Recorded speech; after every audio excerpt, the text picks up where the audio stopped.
What's going on, everybody? It is just Mr. P, Daryl Wood, and Dove Angel D. You already know it's the MCP Moonwalkers Chat podcast, and we are back after a short break. But we're happy to be back with you guys. I hope all is well. What's going on, Dove? Everything's good. Yes. We have a special guest in the building. As you've seen the introduction, we have Miss Dawn Robinson. She is formerly of In Vogue, Lucy Pearl. She's also a songwriter. She's an actress. She's an all-around great person. Oh, man, I'm just a huge fan. I told her I would fan out for a second, so she has to forgive me for it because I've been dying to meet her since I was young, like literally since they came out in the 90s. Oh man, I've been there for it from the beginning. So yes, this is amazing to have her here with us today. Yep. But yes, and also before we bring her on, I just want to say happy 1 year anniversary to the Moonwalkers Chat podcast. Yes. It's amazing that she actually made it to our show on the 1 year anniversary. So yeah, this is perfect. This is like a nice gift right here. So yes, Very thank you. Yes. So you guys ready? We're gonna bring Dawn on and we can get this show started. Yes, I see there's 19 of you here. Come on, guys, hit that like button. Come on and bring yourselves on in. I hope you guys are ready for a good chat because we definitely are. We're here for it. So let's go, guys. All right, so without further ado, we will be bringing Miss Dawn Robinson. Yes. Yes. Mm-hmm. Hey.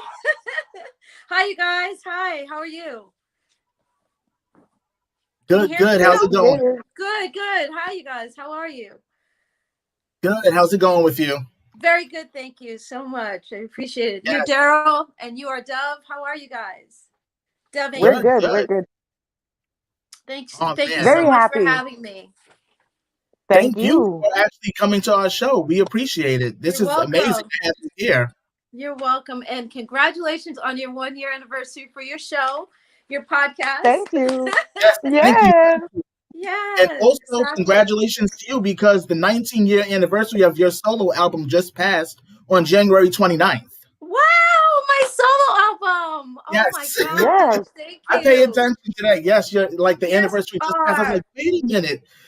Literally, that was such a good album, though. I had no idea that it was 1 year. It's 10 years. What'd you say? 20? 19? 19! Oh my God! It came out 2002? Yes, exactly. The reason that I don't acknowledge that album so because it was on a label. Unfortunately, QVC Home Shopping Club wanted to start a music business. They wanted to be in the music business, and they signed me to the R&B side, and they signed Joey McIntyre from New Kids on the Block on the pop side. And It was just the wrong time, wrong label, really, but for the wrong time for both of us. We both lost our deals because Q Home Shopping is going to be like selling product on their show, selling the same way. And it was like, no, it's totally different. And then they had Alan Rubens, who was the guy who signed me to the label, to Q Records, ended up in money. So he signed me and Joey both, and he was embezzling money, big lawsuit. And then like he called me right after 9/11. He was like, Dawn, oh my God, they're going to ruin my album. Because he's from Boston. So he has this huge Boston. Joey, calm down. Joey, calm down. He was so upset. And he had a song called New York Girl. And he thought it would be perfect for New York to represent what had just happened. I mean, the whole world was affected by 9/11, but New York was the only state that could have dealt with that the way that they did. Because New York is tough, you know what I mean? It would have happened any place else. It wouldn't have been as powerful. But New York is like, okay, we've dealt with this kind of shit forever. Not as big as 9/11, but we're New York. We can handle it. You know what I mean? And he had a song called New York Girl. He wanted to put girls in baby tees and get on TRL and give all the girls in the audience these T-shirts. And then he played an acoustic guitar on the song. So he's like, I wanted to do this as a tribute to New York. And Q Records said no.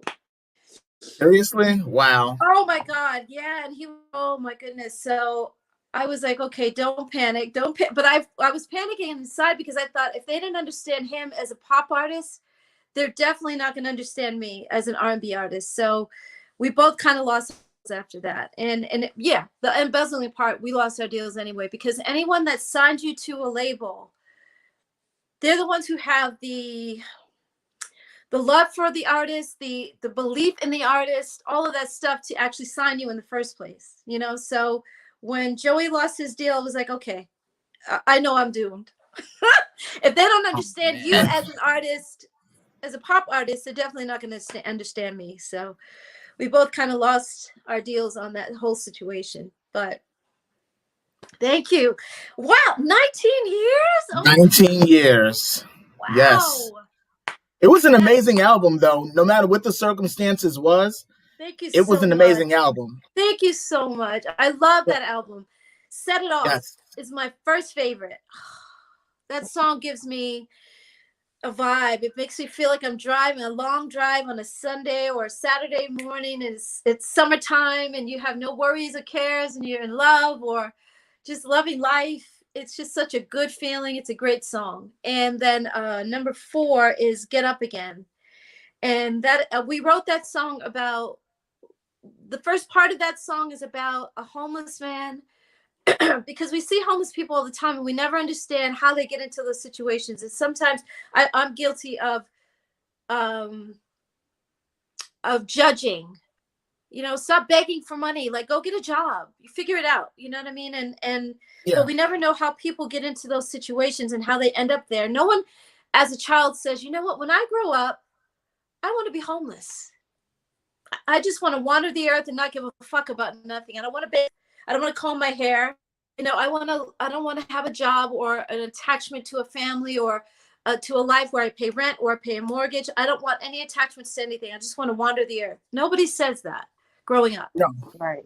And so we never try to figure out how people end up in those situations. And when in that song we talk about that, and I just thought, wow, that's a good. And that's the first half of the song, and then the second half is about a woman I see at a bus stop, and she's on her way to work. She's got 3 kids and one on the way, thinking, okay, didn't you learn after the first one, the second one, or the third one? Now you're on your 4th, and like, what the hell? And she's telling me my life was different because I had a husband at one point, the father of my kids. We were together. We had planned our lives together, and he left me.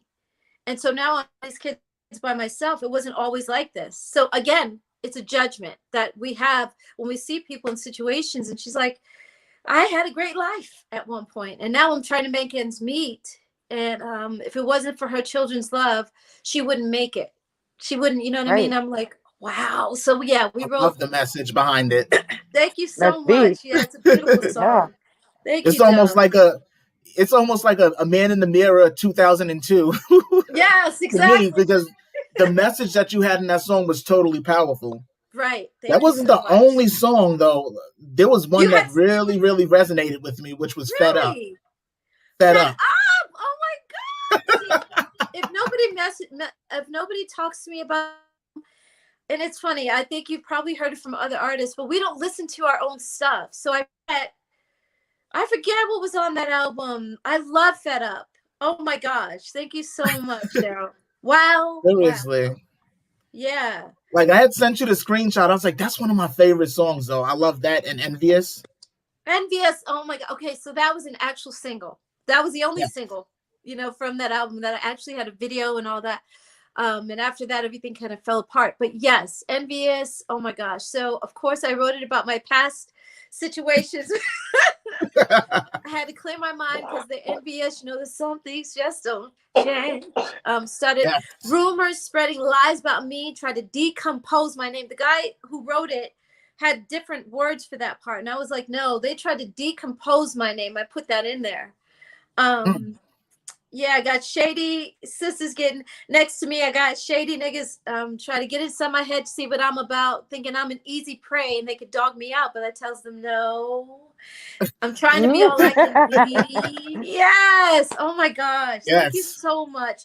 And that was a great video too. We didn't have a huge, but it was so fun to put that together and talk about the things that I was going through. And actually, I told you before the show, before your interview started, that I apologize to you, Dove, as well, Dove Angel, and to Daryl, because I have to use your platform today a little bit, just a little bit, to talk about haters. Now that we're talking about speak freely. I'm so tired of it, because especially when I have a live, they've been coming in lately to say a lot of stuff because they're cowards. First of all, they don't come in with their own page, with their own picture up there saying, I am Denzel Foster, and Vogue's former producer, or I'm what's his name, Frank Gatson, and Vogue's former choreographer, and I'm coming on, and they come with these fake pages to say all this negativity. I'm gonna lift this up a little bit, and to really just to try and disrupt the interview. And it's frustrating because it's disrespectful to the interviews, and it's almost like they've been to the been going to the viewers that I use, talk to them about, you don't know Dawn, she was this and she was that and she was all of these things. If you have to say about what you have, no lie. If I'm telling, first of all, since I was in Vogue, I sat with the girls on some of the stages that we did actual interviews, and I said out loud, and the girls like, yeah, we're not making money. Oh yeah, we're broke too. And I think I did an interview with Maxine in 2013. We were on Access Hollywood, and that you can archive all this stuff. It's all there on YouTube. We were on Access Hollywood talking to Sean Robinson, and I said right in front of, because she asked me a question that caught me off guard, I don't know how to not answer it. So I'm like, okay, I'm sitting here with Maxine, but I'm still going to say exactly what happened. The girls kicked me out, and I'm like, oh my God, Maxine is sitting. So I was a little bit higher than Maxine, so I'm looking down at her a little bit, and I was like, oh my God, how do I not answer this? But I got to be truthful. So I just did it, and I was like talking, and I'm saying, yeah, and the girls kicked me out, and Maxine was sitting right there, and she was kind of listening, and we weren't making enough money, and I felt like we were making 2 pennies a record, and I was pissed off. And as soon as I started talking about that, the girls kicked me out. They followed the record company. And I'm telling all of this stuff right in front of Maxine, sitting right there. If she had a discrepancy, she would have said, well, Dawn, it didn't happen quite like that. Like, no, you're not quite right. This is actually what happened. She didn't clear it up with me right there on the spot. She let me say what I was saying because it was true. Right. So, and I remember being, there's another interviews. Fans keep sending me clips of stuff. So there's a clip that we were on a show in London. I want to say it was London, because they have very campy, tongue-in-cheek type of show. So it had to be London. The guy had an accent too, but I'm not quite sure in the UK where it was. So I think it was London. And he said, so would any of you ladies ever date a bloke? Because that's what they call guys over there. Would you date a bloke who was, who was broke and he had no money? And I said, well, we're broke. Again, I'm saying this stuff, and the girls laughed it off a little bit, but it was nervous laughter. But it wasn't like, well, Dawn, no, we're not. Girl, we're making money. You know, that kind of thing. They didn't clear that up either. Right. Why would I say that if it wasn't true? Why would I want to put myself on blast and say something that was a lie? Or perhaps the other girls could correct me on. And then we were on a show in 2010. We were on a show called Private Sessions. And this is on YouTube as well. And she caught me off guard again. The interviewer, the host of that show said, so Dawn, you left the show. You left the group. You left the group. At one point, you left the group, and it was shocking. Like, why did you leave? And I was like, because I was not happy with the fact that we weren't getting paid what we deserved. Now, today, I would have made more of a confrontation. But I knew that this is the thing. If I'm sitting here saying that we were broke, and I'm sitting in front of the other girls, right? And I'm with Cindy, Terry, and Maxine, I run the risk of them saying, first of all, they're not going to agree with me, because that makes them look like, wow, if Dawn left the group because she was pissed off and not getting paid what we deserved, then why were the other 3 girls okay with the fact that they weren't getting paid well. Why didn't you guys Exactly. leave with Dawn? Yeah. And so I ran the risk of them sitting there saying, no, Dawn, that's not true, because they wanted to make me look like I was lying, because it would look like to them they were okay with staying in the group even getting paid well. You know, can you guys understand what I mean? Yeah, Yeah, to make you No? look like the bad guy. Exactly. course. And they didn't want to look like the three of them were okay with getting 2 pennies a record. So Dawn's the only one that left the group. Like, ladies, I mean, come on. So Cindy, you didn't mind? I mean, why weren't Cindy, Maxine? So you guys didn't care? Like, you guys didn't have Dawn's back on that. They ran the risk of, I ran the risk of being confronted by the other girls with not wanting to look stupid. So they were going to be like, oh no, Dawn, that's not true. I can't explain it. I don't know if I'm doing a good job or not, but yeah, they didn't want to look like they were stupid enough to stay. And Dawn was the only one who left, knowing that we were making only 2 pennies a record. So I was just like, I said it in a way that didn't make them look bad, but excuse me, this Dawn today would have taken that on. I would have taken that whole thing on with confrontation. I wouldn't have cared. Like, come on, you guys, if you think I'm lying, tell the host of the show, like, why did I leave? Were you guys okay staying in the group? Like, Terry, you were okay with that? You know what I mean? Today I would have done that, but back then I was like, oh my God. So I was a little more nervous to bring that up. But the other day, yesterday, someone went on one of my fans' pages and was arguing with them about, you know, why Dawn is so difficult, and Dawn is this and Dawn is that. And I know that it's probably our old producer. It's someone on the inside, because they know about what happened with us, but they're bitter because I'm telling the truth right now. You know, I've been on 81 different platforms, 85 actually now.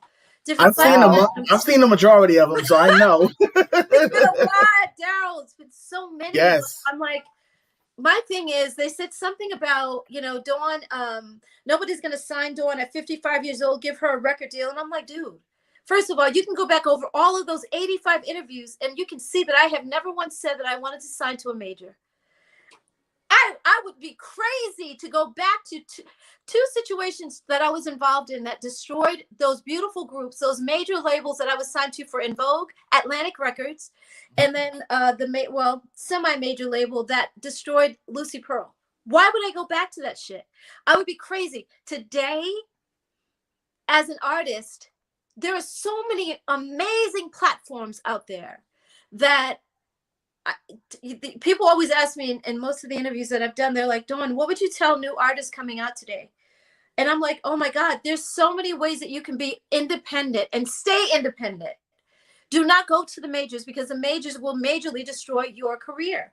First of all, they take way of everything you're doing. So if you're creating incredible music and the hard work that goes into that, the major labels take the bigger bulk of it. They take the bigger percentage, and you get stuck with whatever they give you at the end of the day. You do all the work and they get all the money for it. Absolutely. Yes. And so I would tell an independent artist today, do not go to the majors unless the only thing that I would go to them for is distribution, because they can put your record in stores around the world. But then you have, let me see, I wrote them all down. I have notes. There you go. It's like, I'm ready. Yes. Like, okay, there's Spotify, merch, YouTube, BeatStars, Buzz Music, Twitch, TuneCore, Orchard.com, TowerRecords.com. I remember them. I didn't have them written down, but I have them. CD Baby will actually, you can sell your record. Like, if you want to sell your record, you can name your price on, if I remember correctly. CD Baby is probably one of the first independent labels for artists, and it gives you the right to say, hey, I want to sell my album for $6.99, or I want to sell my album for $17, or I want to sell my album for $1.50, just so I can get more followers. You know what I mean? So you have all these incredible platforms. Let me see. Profitable Musician, iTunes. It's like I'm an owner. I am no longer trying to be an artist coming in like I was brand new. When I first started in the business, I was a brand new artist. I was happy. Oh my God, we're signed to Atlantic Records. That doesn't excite me anymore. I'd be crazy to be like, oh my God, I'm signed to a major label where they take the major majority of my money. That would be insane. I am not looking to do a major deal. I am a label. I'm an independent label. Stiletto Entertainment is Stiletto my Entertainment. label. Yes, Yes. exactly. So I'm like, Yes. I don't know what you're talking about. Like they're trying to. There's a saying by I think Socrates. When the opponent is losing the argument, they go to your followers or your fans or your people to try to persuade them to look at you in a bad way, to try to besmirch your Mhm. name or to try to make you look bad. And I'm like, you can't make me look bad. You can't. There's nothing that you can do True. that, yeah, absolutely not. I don't worry about haters. I love it when I see them come around. It's like, oh, wow, you've been going all this time. And it's not until I'm out there making noise, now all of a sudden you want to come around. Because last year, nobody was saying anything to me. I was on social media the same way I am now, but I wasn't doing interviews until what 3 months ago. And now that I've done 81 interviews, oh, here come the haters. Oh, bravo. Bravo for me, because that means I'm getting under their skin. And I know that Yeah. it's not fans that are saying all this stuff. It has to be people that are pissed off that I'm telling the truth. So it's our producers, our managers, somebody, the industry people that I was signed to that was stealing from us and were pissed off when I left the group or was kicked out of the group, because now Dawn is out there telling the truth. That's one of the things with haters, Dawn. They're always watching. Even when you were quiet, they're always watching. I know, exactly. They're But now always that I'm making watching. noise, though, I wasn't making any noise before, Daryl, and you're absolutely right. But now it's like, oh my God, I'm really getting to them. I love it, because this guy named Juan, I'm so sorry, Juan, I forgot your last name, but he's on my page and he keeps going to bat for me. And I'm like, Juan, I'm so sorry that you have to, first of all, you can't just be a fan. You know, you have to listen to this drudgery and this bullshit that people are coming to you behind the scenes, again, with fake pages, because they're not bold enough to come out and confront me directly. Come on, man. I want to battle with you. If you think that I am lying, if you think that there's some stuff that I missed and I'm not quite telling the story correct, come on with it. I have done 80,000 interviews, you guys. 80 million interviews. It's like ridiculous. And they're not coming out to say anything. And I'm like, why? Like, the majors are crumbling. The major industry, again, this is something else that I wanted to add. The major industry is crumbling. I mean, it's like if I was an A&R person and I go to work, I'm just like on my way to work, I'm thinking, I'm driving, I'm like, oh my God, I hope I have a job today, because that's how fast they're crumbling. They're Right. no longer needed. And I want to say it was Napster. Napster was the first platform to be out there online to change the game. You know what I mean? They changed the game. They made it impossible for the majors to stay afloat anymore. And it started to change. So I didn't like that either, because Napster was taking away from, they were giving away our music for free. So the ones that got in the studio to really work on music, which is most of us, Napster was finding a way to give our music away for free. So I didn't really love them, but like, okay, but it's, hey, the playing field had to be balanced out, because the majors were getting all the money and the artists weren't getting anything. So Napster changed the game. And now, like I said, all those different platforms that are out there, it's like you can be your own CEO. You know, Don't you need no don't record have to. label anymore. You really don't. You can go directly to the fans on your own. It's kind of like back in the day when they had grunge music, Pearl Jam and Oh yeah. Linkin Park and all those independent artists that, well, Linkin Park was signed to a major, but a lot of the major artists that, independent artists that became major, they had followings in like Seattle. That's kind of how the playing field is now on the internet. You can directly get a following. You can have your own, even if you don't have a video on YouTube, you can really go out to YouTube and have a following. Now, there's a guy named Richard. I reached out to him today. Rick, your last name? Barker. I think his last name is Barker. Don't laugh at me, Dove. Yeah, I'm sorry. But that's okay. But Rick, I think it's Rick Barker, but he was in the major label situation at one point, and he gives free advice to artists. And I've been following him for a long time. Yeah, and I've been reaching out to him to say, I need your help just to direct me in certain ways. And he's like, well, I don't manage artists, but I will give you advice. So him and I talked today, and we're going to continue that conversation. But he was saying on one of his platforms. He was saying, you know, major artists can use, first of all, you use your platform, your what do you call it? Your social media platform to put your music out there first, and let artists and let fans find you that way, just to build your name. And then you go from there to Spotify, TuneCore, what are all the merch, YouTube, all those other platforms that I mentioned earlier. And Right. it was like, I said, oh my God, I do have direct line to the fans, never mind. And even like I said before, I was like, distribution, you got to have distribution. So that's what you need the majors for if you want your album in the stores. But in this case, you don't even need your album in the stores. With my name, oh my God, I can go. You can do it all yourself. You don't even need. Yes, I can sell my music on my page. I can create a YouTube page. You know, and my friend Charles is working on my .com. I own the domain for dawnrobinson.com. That's my page. So that's you. It is real estate. It is online real estate. That's the word. It is online real estate. So that's my platform. I don't have to go to the majors. So I tell new artists the same thing now. Like, you don't need the majors. It is. No. It was always back in the day, everybody wanted a major deal. And I get that. I know how exciting it is to be signed to a, whew, come on, like that's like, oh my God, Warner Brothers is interested in me. Universal is interested. RCA wants to sign me. Motown, oh my God. But how many Motown artists were ripped off? And I love you know, Berry Gordy. Come on, he created some of the most amazing, iconic music that created memories for us. But he also did not treat his artists well. And if you weren't Smokey Robinson, I mean, you know, the story is like legendary that Stevie Wonder, even back then being a blind man, sued him because he wasn't getting paid what he deserved. He's seen right through all of their BS. Even being blind, he could see even it. being blind, he's seen through all of it. Yes. He understood that something was going on and he wasn't getting, okay, this is getting on my nerves. But yeah, he was being he was being just ripped off. He wasn't being respected for the hard work that he was putting into all those hits. My Sherry and More, you know, all of those hits that he had, he wasn't getting paid enough. So he understood that then, and he was like, well, I'm going to walk if you guys don't pay me what I deserve. Same thing with Marvin Gaye. We'll pay you. And they paid Marvin him. Gaye said the same thing. He didn't want to be there anymore either. And they had to beg him to stay. Really? Because during his last album for what I think it was What's Going On, yes, was one of the lead singles on that album. They wanted him to switch a majority of those socially conscious songs at that time. Wow. They wanted him to switch it, and he said, if you switch it, I'm out of here. I will break contract. I don't care. Wow. Yup.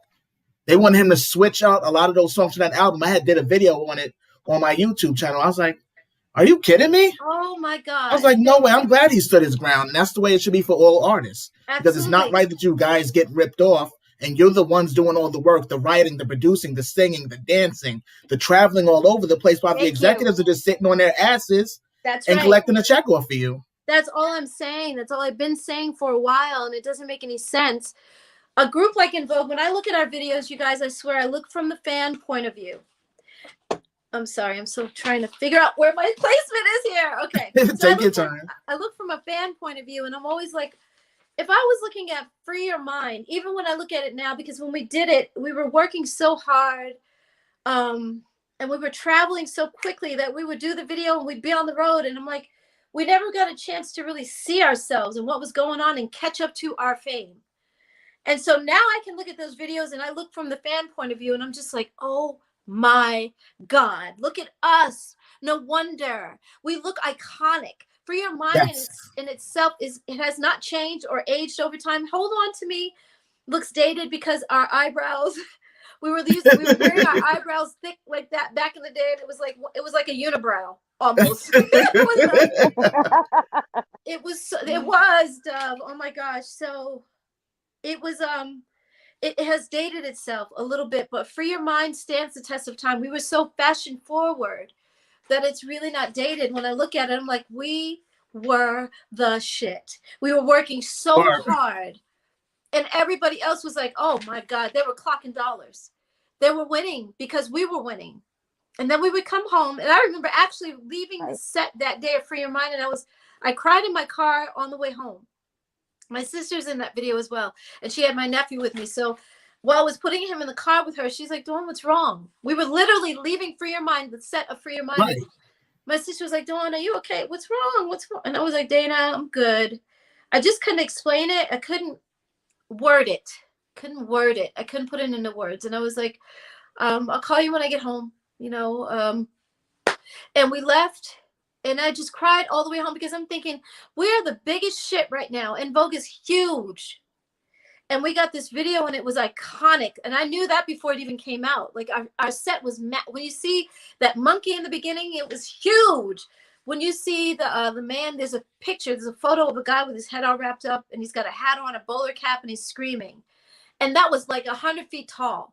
Like literally the runway that we were on, 100 feet tall. Those curtains were like, it was massive. We were in a some kind of hangar, it was a hangar that we were filming in. So it was massive, and we had the audience. Those fans were there, and they were It was a mosh pit that we had, and I just went home, and it was just like, wow, we are such a lie. You know what I mean? This is our second album, and now after selling millions of albums, I go home to an apartment, like a little apartment, and I was just so angry that day. So yeah, it pisses me off that whoever this hater is, or these haters, because I don't think it's just one, that again, they're cowardly and they're not. And what am I saying that is so wrong? Did we actually make money and we had millions of dollars and I just squandered it? Because that would have been in the news. Dawn is on drugs. Dawn bought a brand new mansion. Dawn has Dawn Robinson is in Life magazine. What am I saying? Vanity Fair magazine, in her brand new relational mansion. I was never on MTV Cribs. They never reached out to me because I didn't have a crib that was worthy of being filmed. You know? Yeah. Yeah. So it just pisses me off that whoever this coward is not willing to confront the issue. Like, tell me the truth. If I'm not telling the truth, prove it. You know what I mean? There's so many ways to put up. Well, this is their contract, and at that point they'd be lying, because I have the contract too. I have our initial contract from day one. It is a dusty deal. It's a dinosaur deal. And I have all our percentages and our breakdowns. I got it. So if you want to bring that, come with it. That's one of the problems. The truth always hurts, Dawn. That's the reason why they're mad. Exactly. The truth hurts. You're right about that. But it's like every time. I guess I would be embarrassed too if I was Cindy, Terry, and Maxine, because they didn't have the courage to stand the fuck up and say, Dawn is right. When we had our meeting, this was 97, when they were getting ready to kick me out, and we had our meeting, and I confronted the record company right there. Well, Sylvia Rohn. I confronted her right then because she was kicking me out of the room. Yeah, and that was like, I was on my own, and the other three girls just sat there. They sat there. They didn't say shit. And when I said Terry had done a solo album, now the reason that we were even offered solo albums, Terry and I were both offered solo albums. Terry first, and then me. And when they asked us when they asked me if I wanted to do a solo album, I finally said yes, because Terry was out on her own. She had done her album. We supported it. The record company supported her, and we supported her as well. She had 2 singles. Now they were putting her on the road. It was 7 months later. And they came to me and said, Dawn, do you want to do a solo album as well? And I said, yes. Because Maxine and Cindy and I couldn't make up our minds what we wanted to do. And I was not going to lose my house. So, well, now we're in this mood. So when I started recording my album, I was 3 songs in when the record company came back to me and said, well, Dawn, we know that you're recording your album. But we're going to stop you right now, and we're going to go ahead and do the En Vogue album, because we need revenues for the end of the year. Oh, no. So you put Terry's album out, but you're not going to do mine? No. You're going to release me as a solo album artist. I will stay with En Vogue, because I'm not trying to lead the group, but as a solo artist, you're going to renege my, or revoke. You're going to revoke my solo rights. And because I did that, I outsmarted the label, and Sylvia Rohn was pissed off. I know she was, because you were a Exactly. major commodity to En Vogue. Thank for you. sure. Oh, I didn't see it that way, but thank you, Daryl. I see it now, but at that time I was just like, oh my God.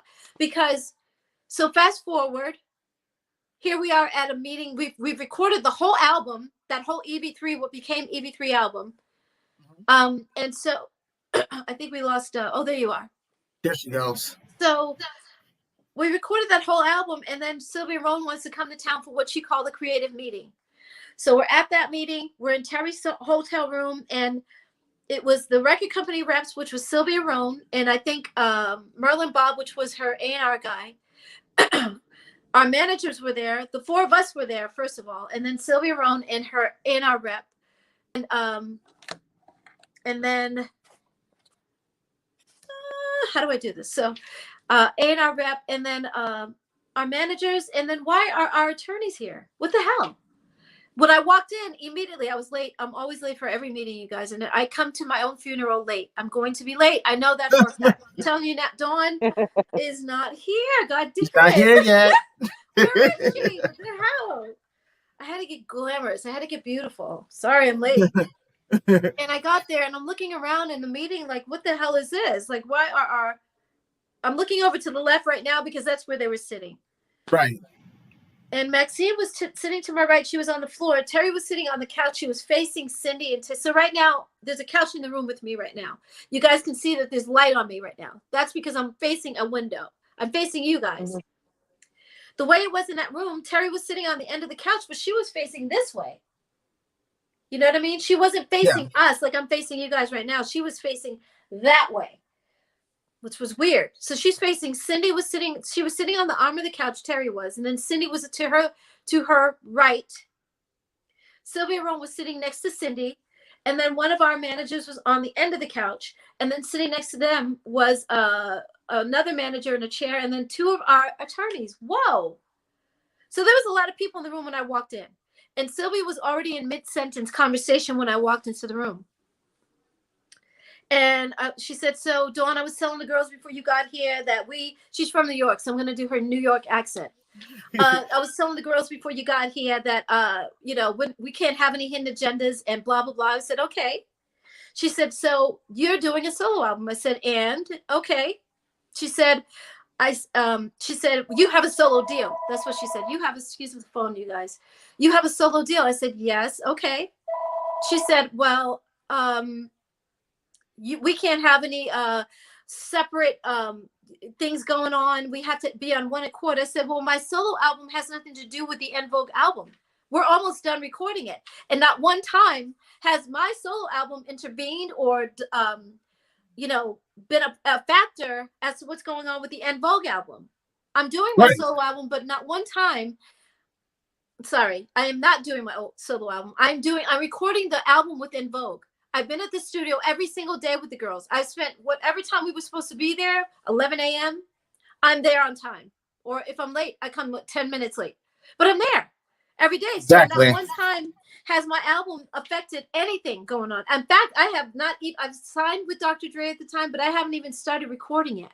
Because Dr. Dre had Eminem. He was working on his first album, Marshall Mathers album, King T. He had all these different things that he was working on. So he really hadn't even started with me. So how has my solo album been a factor to the En Vogue project at all? Anybody? Hands. Anybody here? They couldn't say anything because they know that I have been in the studio with everybody. Every single time the girls were supposed to be in the studio, I was there. So you can't call me on that. Like you're sitting here and you're telling me that I have to be out of the group because of what? What is your reason for today for putting me on the spot? And then Sylvia said something else. Well, we have to be in one accord, and we're putting a lot of money behind this album. And I said, but you should have had our backs from day one. So now all of a sudden you're putting a bunch of money behind us. You should have had that from day one. From the beginning. Yeah, we've been down for 8 years with you guys. And we're still making 2 cents a record. So what the fuck? And I didn't say all that. Ridiculous. Because I was too nervous, of course. I wish I was Dawn today because I would have said all of this. What the fuck? So what are you telling me, Sylvia? What are you saying right now? So now I have to believe that you're putting money behind it. So, oh my God, the record company has our backs, you guys. Maxine, can you believe it? Because she was sitting on the floor to my right. And Maxine, can you believe that the record company actually has our backs now? Whoa, Cindy, what do you think? Terry, how you feel? Oh, are you excited about this? Because for 8 years, we've been doing the work. For 8 years, we've been on the road promoting everything that this record label has made money on. And our producers have made money. And our manager has made money. Everybody's fucking rich but us. But now, all of a sudden, the record company has our backs. Oh, my God. All of a sudden. That's what I would have said now. Like, yeah, it was bullshit. And I said, Sylvia, so wait a minute. I said, you did a solo album with Terry as well. What is different about that? What is it? Why are you guys keeping Terry in the group and you're not confronting her? What's different about Terry's album? And Terry turned to me at this point. Now she turns to me and she says, now she's facing me. Like I said before, she's sitting this way. She's not even looking at me. She was kind of not trying to acknowledge that you were there at the moment, it seemed like. Exactly. Or she didn't want to look at me straight in the eyes, what I'm thinking too, because she knew what was going down.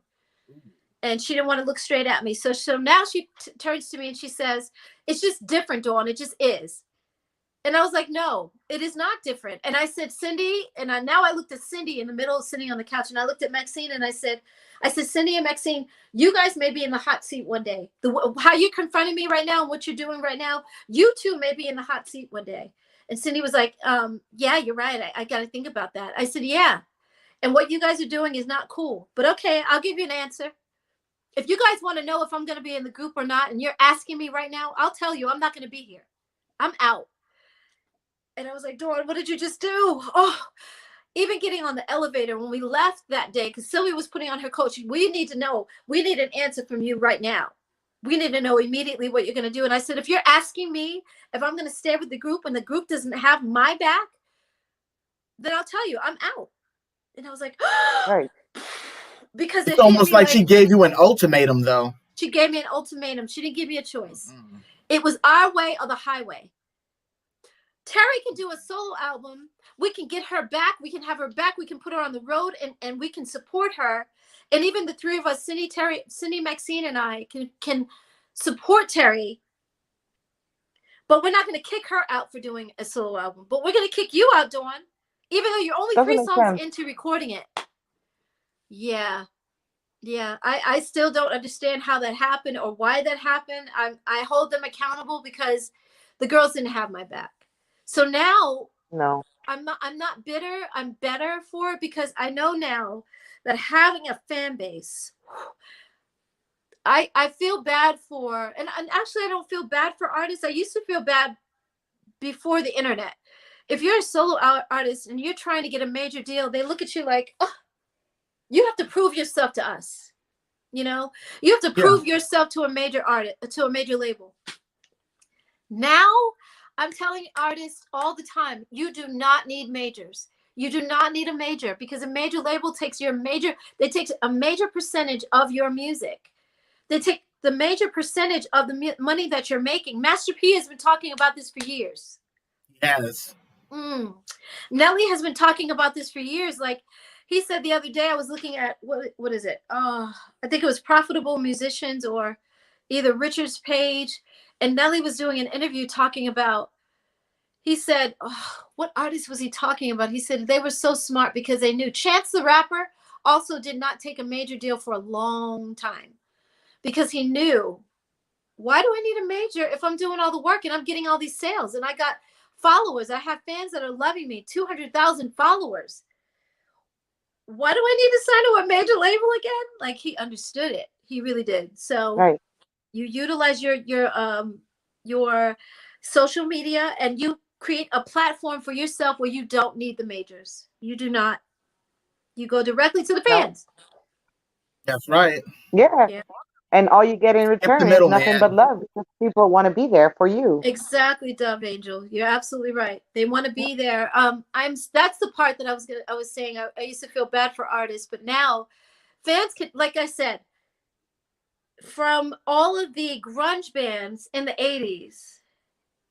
Actually, most of them came out in the 90s. Grunge came out in the 90s. Smells Like Teen Spirit. Kurt Cobain's band. What is this band? Man, Nirvana? I can't remember the name of it. That's the name of it. Nirvana. There you go. Yeah. Somebody can't remember. Go ahead, Dove Angel. Nirvana. I'm an 80s all baby. that grunge, exactly. Thank you. But that whole grunge scene, they had following before they got to the majors. It's like, if they had a platform at that time, they probably would have never signed. Like, I love Pearl Jam because Pearl Jam, Eddie Vedder has always been down for the art, for the fans. And they don't allow fans to be ripped off. They don't allow the fans to, like, they went to Ticketmaster and they were like, why are you charging fans $120 a ticket? Wow. Yeah, bring your fucking prices down to $60 where they can afford it. Like, what is that about? We don't like that. They would always confront that situation. They would battle it out with Ticketmaster, and I respect that because, again, the major artists being down for the fans is what needs to happen. We are nobody without the freaking fans. That's right. We are nobody without them, and so it's like, I love the fact that they went to bat. Like, yeah, we're major stars, but we're going to stand up for the fans because the fans can't afford tickets at $120. So, it's like, the major labels have always tried to rip off artists. They've done a lot of good and a lot of bad at the same time. And it's unfortunate. We weren't as big as some of the girl groups, but we were the first to come out on the scene in 1990. And so I stand up saying enough is enough, with allowing them. That's why they're falling apart. They're not even in good standing right now because from day to day, it's like all of these majors are crumbling.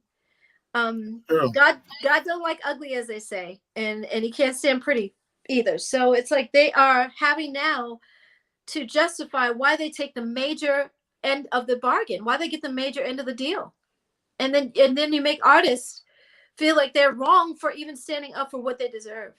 And now to have this hater, that's what kills me, because I know that they're pissed off. The things that this hater is saying is not stuff that a fan would normally say. So they said something about, like I said, Dawn is 55. No major label's going to want to sign her. I'm like, dude. That seems kind of personal. It's very personal. That's what I mean. Fans don't say stuff like that. But I'm like, when's the last time I said I wanted a major deal? I got all the fans. I'm hearing you saying it. The fans are going to have my back regardless. You put out great music and quality music, the fans are going to be there regardless. They don't care about the label. Well, Dawn's not signed to a major label, so we're not going to buy her music. Matter. Are you kidding? It doesn't matter now. Doesn't matter. No, even if you decide not to sing, Dawn, and you just made a vlog about your personal, regular day life, people would still follow you. Yes. Well, no, sweetie, this is the thing. I think I have that in my notes. But the industry has changed significantly anyway. It's crumbling. So why would I want to be a part of that crumbling world? It's demonic. There's so much darkness in this world. But you're absolutely right, Dove Angel. The fact that I'm going to do a podcast. So I've been on different platforms that I've done in these last 85 different interviews. They've said to me a couple of times, Dawn, you need your own platform. You need to do your own podcast. And I'm just like, oh, I can't, that's not my world. So I kind of was nervous about it. And I was like, oh my God, thank you. But I really wasn't looking into it until day before yesterday. I did another podcast, and that interviewer was like, Dawn, you need to do your podcast. And I was like, okay, I've heard it too much to ignore it. And they were like, I'm going to help you with it. I'll help you with your podcast. I'll help you set it up. And I was like, oh my God. So I've been looking at all these different streaming platforms. Cause I was like, okay, isn't it iHeartRadio or Sirius XM? And those are the majors. And they were like, no, you don't need those platforms because they're going to tell you what you can do on your platform, what you can do on your show, what you can't say on your show. I was like, oh my God. So he's going to help me. The show that I just did a couple of days ago, interview that I just did. He's like, no, you don't need those major platforms. I'm like, oh, Jesus, Father God, thank you. I am so grateful.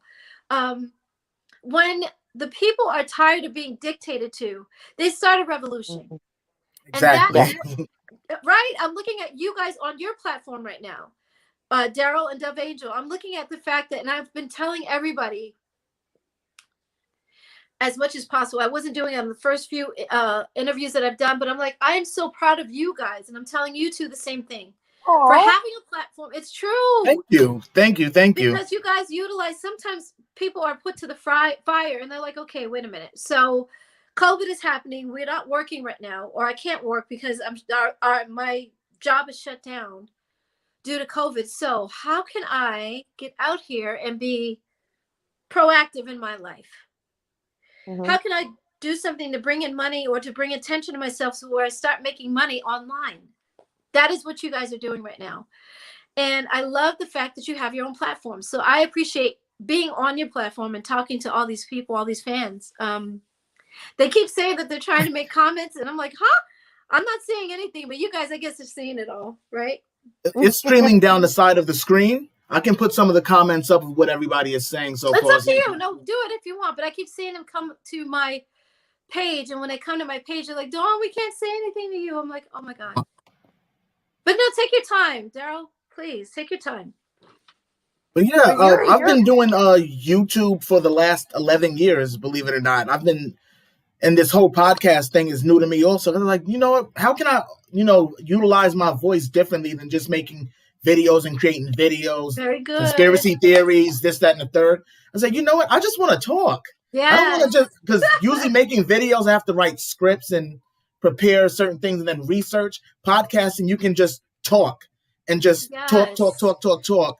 And people want to listen and people love it. Well, this is why I didn't want to do the podcast at first. I was thinking, because I looked at T.I.'s podcast, he's got all these cameras and microphones, and it looks like a big production.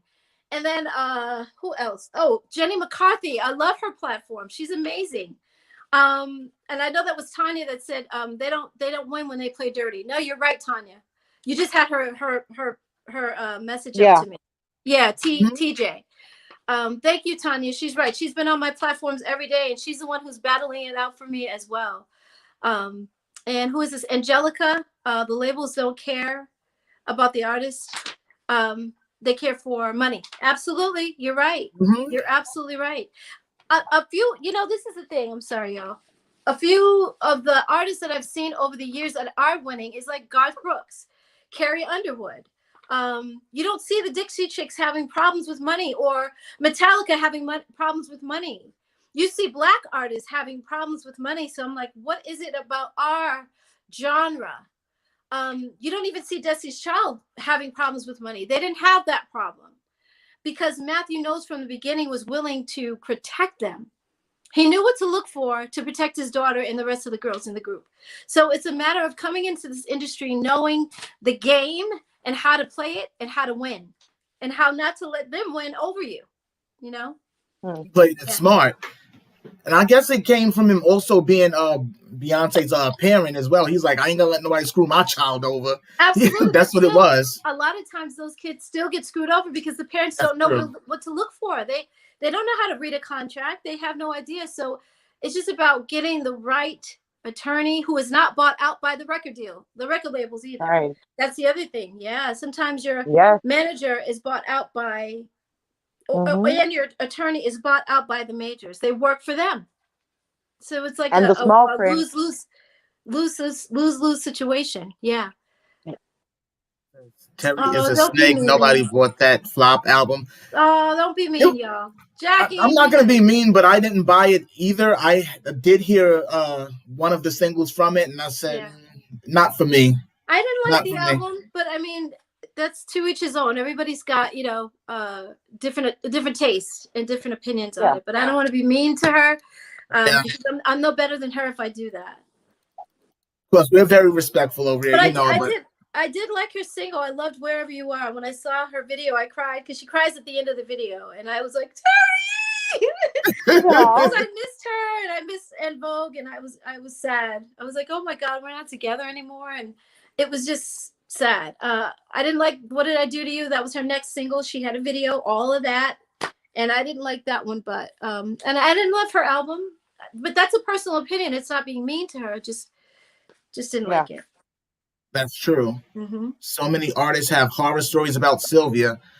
A lot. Really? Really? There's quite a bit that are out there that have popped up since her name has been coming up lately. There were other artists that were under her that complained about her as well. But of course, they're not speaking publicly. It's getting leaked from behind the scenes. I speak publicly. I don't give a damn. Ain't nobody hurting me. Yeah, I'm prayed up and I'm protected, so I'm not worried about them. I'm not trying to get back into the major industry anyway, so I don't care. And I'm not trying to say anything that's going to destroy her or bring her down. I'm not like her. I'm just telling my truth as I lived it and what happened to me. They put it out that it was a certain thing. I'm putting out the truth. That I would have went and sat in her view. Oh, you're talking about when she was referring to the hotel room incident, the hotel room conversation.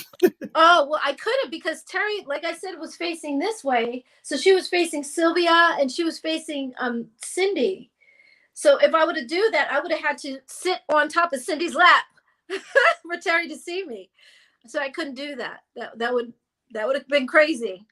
Or get in her face like, excuse me, Terry. You know, I would have had to do that. Like get right up in her. Yeah. Who was your role model? Who was your role model or mentor? Role model. I would say now my role model is Tina Turner because I love the fact that even though she was with Ike all those years and there was so much abuse that she had to, or she didn't have to, but she dealt with because of being his wife. She was like, okay, I still want to get out on my own. I don't have to be with this man to do that. And everyone was like, just go back to Ike and let him do some songs on you. Even if you're not in his life and as his woman, you should go back and let him do it. She was like, no, I'm going to make it on my own. And by then she was 51 or 52 years old. But, you know, what's love got to do with it? They were like, no, first of all, you can't do rock and roll because you are a Black woman. She's like, I'll show you. And second of all, you can't do rock and roll because you're too old. You've been here too long. You can't. She's like, I will show you. I will show you. I will show you. And she did. And she did. She really did. That's right, Dove Angel. Yeah. Yes. So, yeah. She's my role model because she never gave up. She had the tenacity to say, there's a dancer too that's my role model, and I forget her name, but she started dancing for Alvin Ailey at 34 years old as a ballet dancer. Ballet dancers start at 2 and 3, tiny little tots, learning, you know, how to do you know, allégé and all of those moves that they do. So they start very early grooming them as dancers. And in her case, she was like, you know what? I know I'm 34 and I'm way too old for this, but I'm going to try it anyway. And she did it. She actually did it. Like, that's unheard of. At 34, you are like a 82-year-old woman in their minds. Mm-hmm. You know what I mean? So for her to say, you know, I'm going to do this and I'm not going to back down, I commend her. Yeah. You are very right. He did do that. That's why the Jackson 5 left. Oh, you're referring to what she was speaking about with Motown. Yeah. Okay, yeah. Yes, exactly. Well, the Jackson 5 left. Michael left first because of his brothers, but yeah, there was a lot of battles back then. I think what Berry Gordy did with Diana Ross, as much as I love her, I'm not saying anything bad about Diana. She is the truth. But I just think if I was in that group and she was singled out, okay, we start out as the Supremes. When we come back, it's Diana Ross and the Supremes. Oh my God. They would have heard from me in a big way. I am not going to tolerate that because now you're singling us out and we all got here together. I would never, if I was Dawn and they tried to do Dawn Robinson and In Vogue, no. I don't care. I do not care. No. No, my God, I cannot. That is just beyond. It's almost like acting like the girls never existed. You know, we didn't get here as Dawn Robinson and Vogue. We got here as In Vogue together. Hell no, that's not going to happen. No. It's kind of shady because each of you all put into work into the album and all the recordings and all the studio time and everything. And now you guys have to sing background for me? No. I sang lead on the biggest hits from En Vogue, and I still would never have let that happen. Never. No. What else did I want to say today? I made that point. I'm sorry, y'all. It's all good, Dawn. No, go ahead. So there's something called Song Trust. I've been on Song Trust for years. They collect your royalties. I'm trying. It's not that I'm educating artists, but I want to do that on my platform. Somebody said you need to do some stuff about the music industry, and I was like, not everybody that's on my platform, once I do a podcast, they're not going to want to hear about that stuff. It's going to be boring to them. So I think that I will do a segment on my podcast that I do talk about the music industry. And I don't know about streaming because that's a new world for me now. So, but I've done 85 freaking interviews and I've been streaming on every one of them. So I can kind of talk about that a little bit. Yeah. You know, so I will talk about that. But yeah, there's some really great platforms right now for new artists that are coming up. And even for older artists that cannot get back into the majors, you don't want to go back to the majors anyway. When they close the door in your face, you got to create your own fucking door. That's right. Yep. That is how I see That's it right. now. Yes, yes. You got to create your own door because they don't even know what they're doing. Like I said, they're falling apart at the seams. So it's like God gave us the internet. On one hand, there's pedophilia, there's crazy shit going on the internet. And so it's a bad platform. It's a bad use of a platform because there's some evil shit that goes on. That's true. But then there's like 85 interviews that I've done, 86 today with yours that are amazing and great and awesome. And there's really great things about the internet. And one of them is starting your own platform or going to Song Trust. They collect your royalties and your publishing. Then you got Fervor. I think Fervor is a platform where they help you do stuff that you don't have time for. I think that's, but you can use them. You can go on Tailwind. They said, I don't know about Tailwind. I know about Song Trust, but Tailwind, they said, schedules your contents, scheduling and puts some content for you if you don't have a .com. I gotta write some of these down though. Yes, exactly. Seriously. Oh my God, Rick Barker, that guy Rick Barker that I told you about, he's amazing. So you should go to his page, and then from there you'll see a bunch of other stuff. I'll give you the information after we hang up. All right, sounds good. Yeah, because it's amazing stuff out there. And he said, you don't need the major industries, the major agencies. And you can own 100% of your own publishing. Nelly was just talking about that. Joe Biden talks about Budin. I'm sorry, Joe Budin talks about Joe Biden. No, the president does not talk about the industry. Okay, he's truthful. If you ask me, no, he's not truthful. I know, but Master P, yeah, he's another one who's been talking about this for years. So I will give you all that information. I'll send it to your page. Yeah, yeah. You did it now. You did your first lesson. Exactly. Thank you. There you go. Good job, Angel. Thank you. On your page, I sure did. I gave my first lesson. Yay. Yes. Mm-hmm. Thank you. Thank you both. Thank you. We have met Michael Jackson before. That's the next question, Kristen. We were backstage. They had come in, so in between commercials on the award shows, they come and get artists out of their seats because they have to go on stage next. They have to present awards, or they're being presented with award, or they're nominated, so they have to stand in the wings just in case they win. And in this case, we were giving away an award, so we're backstage, and it's very dark backstage, so they have a flashlight. They're leading the way so you can see where you're going.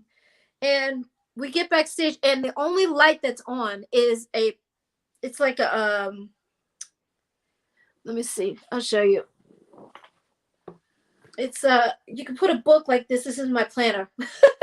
And so they have a book on it, and there's a light so they can see who's coming up next on stage. There's the producers standing there, but they have a, what do you call that holds a book, a music stand. That's what we call them. Mm-hmm. And the only light is on there, and then you have a flashlight that's leading you through, and we're like, who is that behind a curtain? And this person, you can see the back of them, and their butt is sticking out, but they're looking and peeking through the curtain like a little kid, right? And they're looking into the audience and seeing who's out there and looking around. And then when they back up out of the curtain, we were like, oh, excuse me, Michael Jackson. And he said, he said, oh my God, I love you, Cindy. He was telling each of us our names. Oh. Oh my God, it was so amazing. Wow. Yeah. That must have been amazing. Dawn, I love you. Oh my God. And Terry, oh my God. Maxine, oh my God. I love you guys. I love you guys. We were like, we love you. You're Michael Jackson. You're a freaking Michael Jackson. Oh my God, you are freaking Michael Jackson. And then he had to go. So he was like, bye. I love you guys. okay. And he left. And then after we presented the award, we were all messed up in the head, and we were like, oh my God. We were laughing even when we walked out on stage. We presented the award. They won. Then when we went back to our seats, you guys, who was sitting in the audience? We sat right by Michael Jackson, and Cindy sat down first. Terry, because there was 4 seats. And I was the last one, so I had to sit right next to Michael. Oh, that must have been exciting, though. Could it have been the other way? Cindy, because Cindy's really good at talking to people, and we always put her up to it. So when we did the inauguration for President Clinton, his brother, we had to do a song with him, and we did It's a Long Time Coming, and I Know a Change Is Gonna Come by I was gonna say Otis Redding, Sam Cooke. Yes, with his brother and Roger Clinton. And so we were in the studio with Roger, and Roger's like, oh, y'all haven't met my brother yet, huh? And we were like, no, of course not. We haven't talked to it was the inauguration, so he wasn't the president yet, but we're like, no. And so he was like, oh, okay. And he's making a phone call. We're talking and going on to other things, and we hear, hello. And Roger said, because he was on speakerphone, and Roger said, hey, brother. And he said, hey, what's going on? Where are you? And we're like, is that President Clinton? And it was him. He called him on the spot in front of us right there. And we were like, Cindy, Cindy, you talk. No, you talk. And we were pushing her. Cindy's really, she used to be in pageants, so she's really good about coming up with something on the spot. And we were like, you talk, not us. We're not going to talk. Hello, President, Mr. Clinton, President, hi, Bill. We didn't know what to say. We had no idea what to say. Yeah, so Cindy was always good at that stuff, being on the spot. So yeah, we met Michael Jackson. We sure did. Dawn, I'm actually curious. Did Michael Jackson or any of the Jacksons ever tell you guys what they thought about in Vogue's rendition of Who's Loving You? I'm curious to that. Wow, that's a good question, Daryl. No. Yeah, because you guys put so much soul into your harmony when you guys sang it. I still even pretend that I know how to do it. But I'm like, you heard me before we got started. You know, you're talking about, how old was Michael when he did that? 7, 8 years old? 7 or 8 years old, yeah. You can't get more soulful than his version. I'm sorry. We did a great job. Don't get me wrong, but oh my gosh, that boy had soul in his body. He was born with that. He was such an icon at 4 years old. He was just amazing. So I love our version, but Mike, you can't mess with his. You know what I mean? So no, and nobody has ever told us anything. We didn't have time with Michael because he had to go. And they were pulling him away, and he had to go back and sit down. But yeah, we haven't talked to any of them. Oh man! But I'm sorry. Of course, I love my MJ music, but it was something about the harmony because you guys did it a cappella. Yes. And I've never heard anyone do it a cappella. You were the first. Well, I think somebody did it even before Michael, right? Did it a cappella? Smokey Robinson did it with the Miracles. Did he? Okay, so that's where Michael got it from then. Wow. Well, thank you so much. I'm very proud of ours. I think so too, because it was a cappella. You're right. It was badass. It was badass. Thank you. Get around with my head. I can't do it, but you already know. Exactly. Yes. Yes. Yes. Wonder.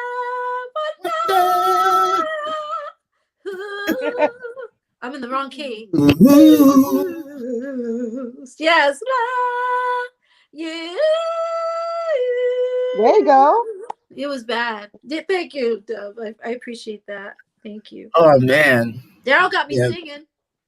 That was badass though. I'm sorry. Thank you so much. It was. Well, that was Denny and Tommy. Their arrangements were amazing. They did the same thing with Just Can't Stay Away by Natalie Cole. We redid that. And our version of it was just, wow. Yes. And then Giving Him Something to Feel. Our version, again, you're talking about Aretha Franklin. But it was actually Curtis Mayfield who wrote it. And yeah, our version was badass. It really was. So thank you. Appreciate that. Yeah. There was something else I wanted to know because I noticed a lot of in Vogue's older videos when you guys first came out, there was some future celebrities in your videos as background dancers and models like Jimon Hounsou and Adewale. I Yes. can't remember his last name, and I was like, what? They Jaimin. were actually video models and background dancers before they were acting. Exactly, Jaimin. Exactly. That's Yes. how you say his name is Jaimin. I always say Jiman. I don't know why. I know, but it looks like that. That's why it does Yeah. look like that too. He was so sweet and so humble. You could see him in the video as he's smiling, and because we were like, oh, hey, oh, woo, doing all that stuff to him because he was so sexy and so unassuming and sweet. He was just the sweetest soul. And I think he's still like that to this day. He seems really just very humble still, you know, after all that success. But I mean, he just had an adorable nature. And we were like, oh my gosh, you're so sweet. I wish I was single then. I wasn't single. But yeah, he's a beautiful soul. And who else? Who else did you say? I can't remember his name. Adewale. Can't remember his last name. Dwelle. Right? See, I'm terrible with names, Dawn. We didn't know either. Trust me, Daryl. We didn't know. We had to probably ask him 12 times that day. What's your name again? What's your name again? I'm sorry. What's your name again? Adewale. I can know. I can't see. I'm horrible. I don't want to even mess up this man's name. Forget it. Because those names are South African, so none of us can. None of us. Let me do Our pronunciation is horrible. Because the light is starting to change a little bit. Yeah, it is horrible, but it's okay because they know. They like, okay, you guys, look, you got to come up with an American version of your name. You're from South Africa. We don't speak like your language, so we don't know how to say it, you know?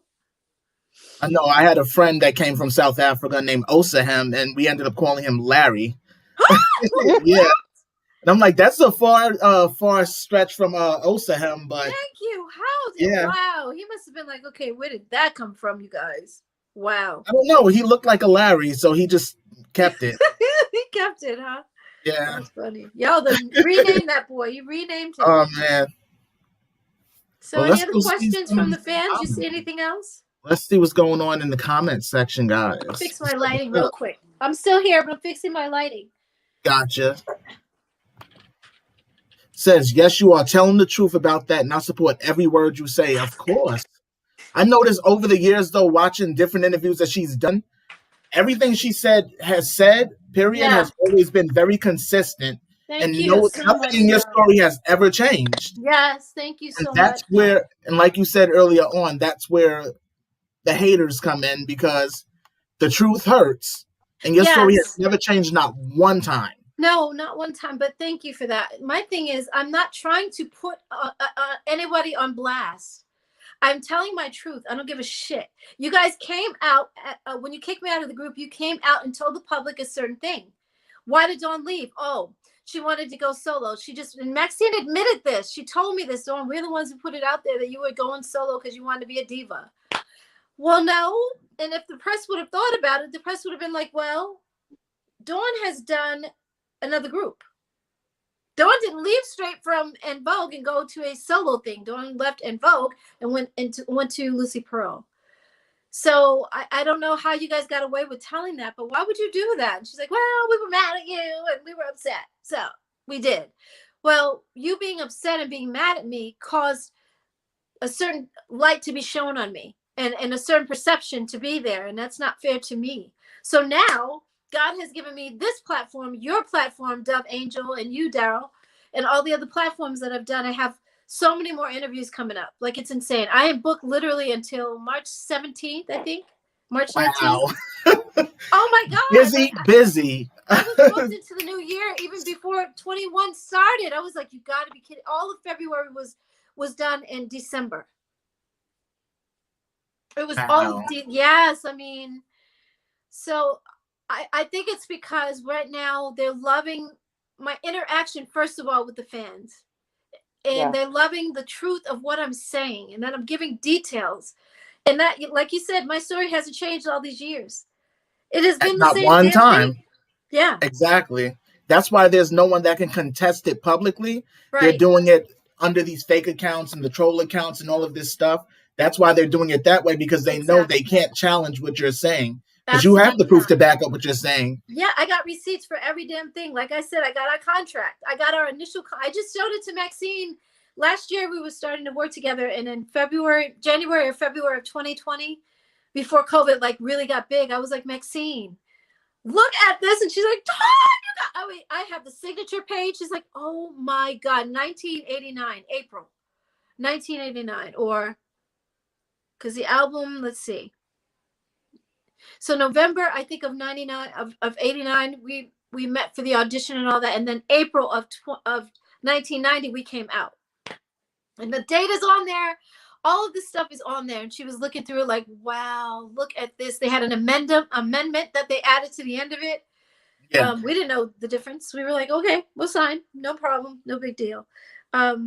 So I have receipts, like I said. And I've been saying my receipts are also over the years of being consistent with what I've said about this whole thing. Not in the details that I'm giving now, but just saying it to a certain point that we are not making money, guys. We're broke. You know. EA says, forget them. Thank you so much, EA. Oh man. Robert says, oh, like yesterday, somebody said Dawn's story was the same old thing. That's the thing, though. It's good that it's the same thing because we know that it's not made up. I'm sorry if there's been plenty of celebrities that have come out with stories, and each time that a story has come out, there was things that changed along the way, and we're like, okay, what's going on with this? Yeah, and exactly.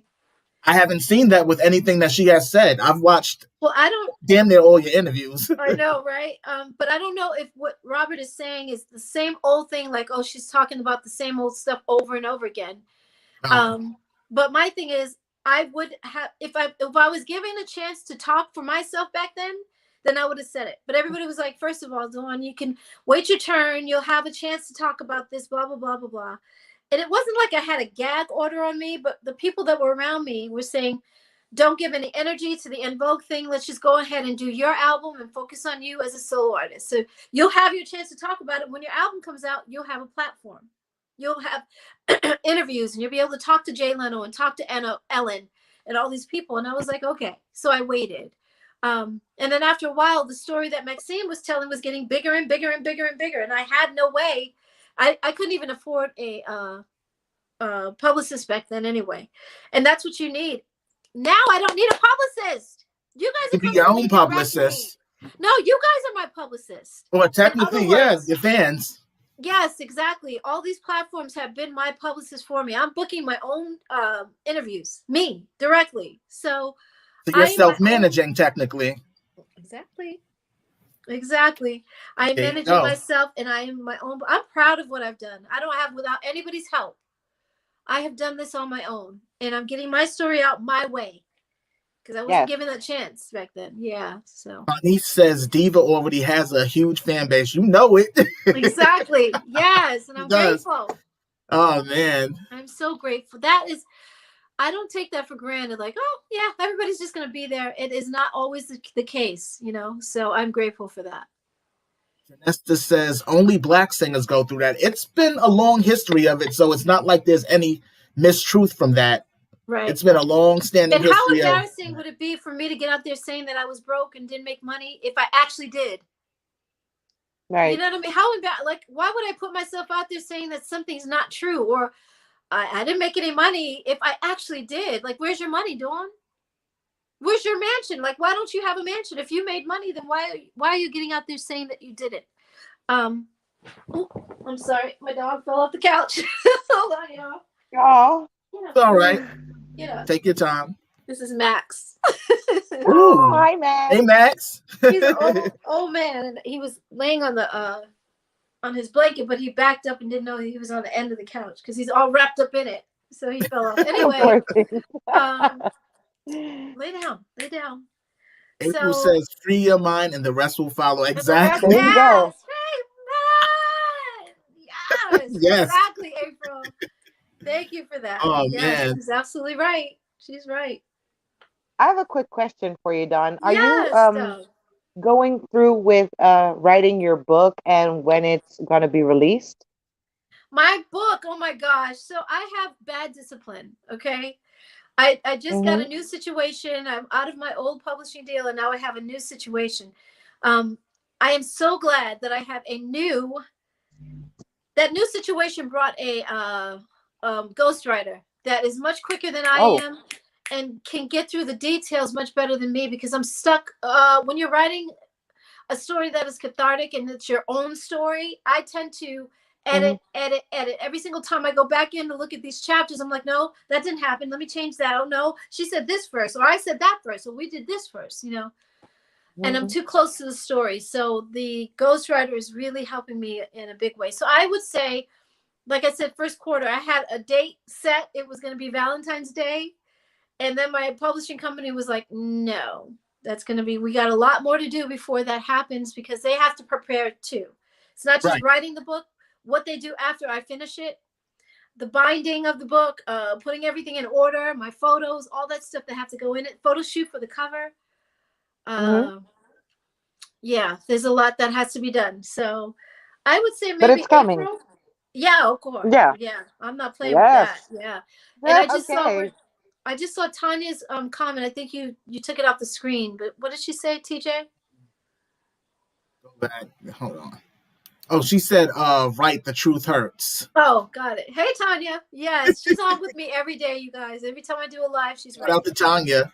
Yeah, I love her, and a lot of people like Oshawn and Aaliyah. Who else? Oh my goodness, they're gonna be so upset because I can't see them. So, gotcha. So Dove, thank you so much for that. Yeah, my book, I'm proud of it because it's not a tell-all. Oh, Dawn is dipping. What is it? Dishing and sipping tea and all that. Nope, none of that. I do not sip tea unless I'm actually sipping tea. All that mess, like that to me is so catty. That's so messy. I'm not that. That's not me. It never has been. I'm telling the truth as I lived it and as it happened. Period. Absolutely. Yes. No. Jackie I know Kenny I'm gonna buy that book. Yeah, exactly. That's right. I'm there for it. Thank you. Jackie Kenny says 2 cents per record is robbery. Yes, it was. It was insane. That is my subtitle. My book is called Break of Dawn. My subtitle is My 2 Cents. Ooh. Oh wow. Yeah, exactly. That's deep. It is. It just blows me away. It really does. Yeah. It's crazy that the other girls, that's what's really, I think the biggest part of that is like, okay, the record company doesn't give a shit about us. We're just one of many artists that they have. Sylvia Rhone called my house one time. Do you know who I am? Why are you talking about me? And blah, blah, blah. Every artist goes through that stuff. No, every artist does not. And if they do, it's a shame. You're calling me. Aren't you like a multi-millionaire? Like you're calling me at my house to get on me because I'm talking and I'm talking about the truth. Like I couldn't understand that. But the fact that she said that every artist goes through that. Why? Why is your industry such that artists have to go through this crap? Why isn't it that everybody's treated like Garth Brooks? I don't get it. It doesn't make sense to me. Terry says, in the long run, you did the right thing and we respect you, Dawn. Wow. Yes. Thank you so much, Terry. Thank you so much. I appreciate that.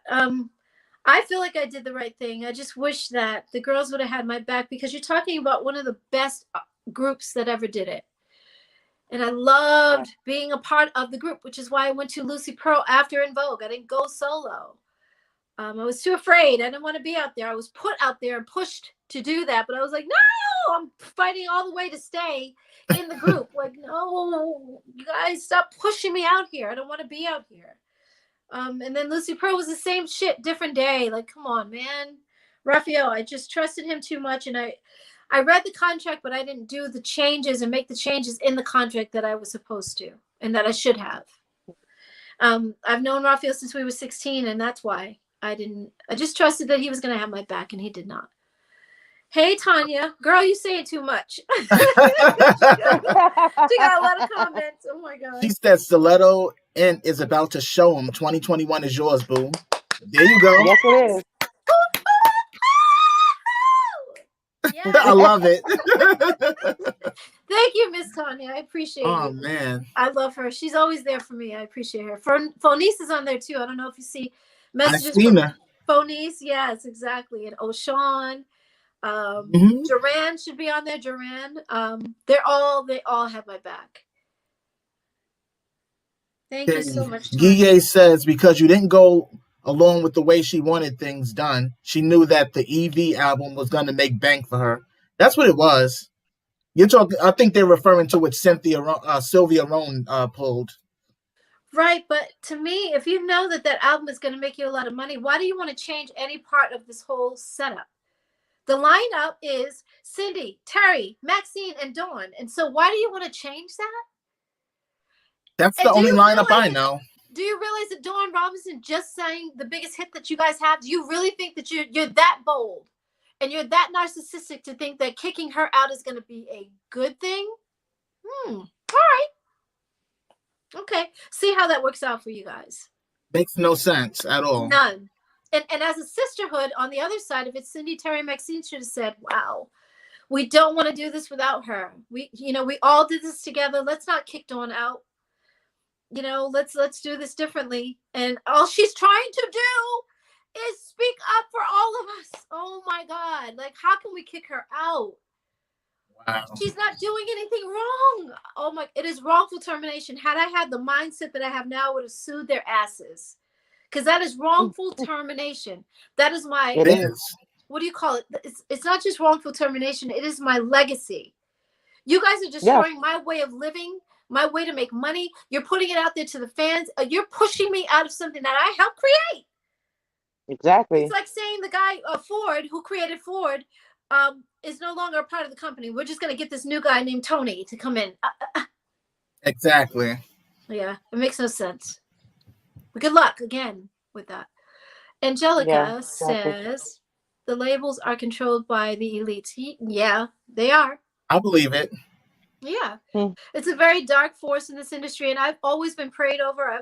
Once Terry brought that to our attention, because anytime we would be at the airport in 2009, that whole year, when I came back to the group, we would be doing shows, and we toured that whole year. So anytime we'd be at the airport, Terry would get there, and she's like, "You guys, oh my God!" So and she'd taken her computer out of her bag, and she's like, "Look," and she set it up in the airport because we had 2 hours to wait for our flight. And she's like, "You guys, the Illuminati and all this stuff," and I'm like, "What? Who is it? What is this shit?" And she's like, "Oh my God, Dawn, all these people are in it," and I'm like, we didn't know anything about it until she brought it up. And I'm like, what is this mess? So from that point on, I started praying myself up and putting angels around me. I've always been prayed up anyway. But this time I'm like, on purpose. Pray up, stay prayed up. When you stay close to God and you stay close to source, you know that no darkness can affect you. Right. No demons can. Hey, Sean, there he is. Says Stiletto Entertainment is going to take off. Yes, indeed. It is. We rooting for her with it, and we got your back.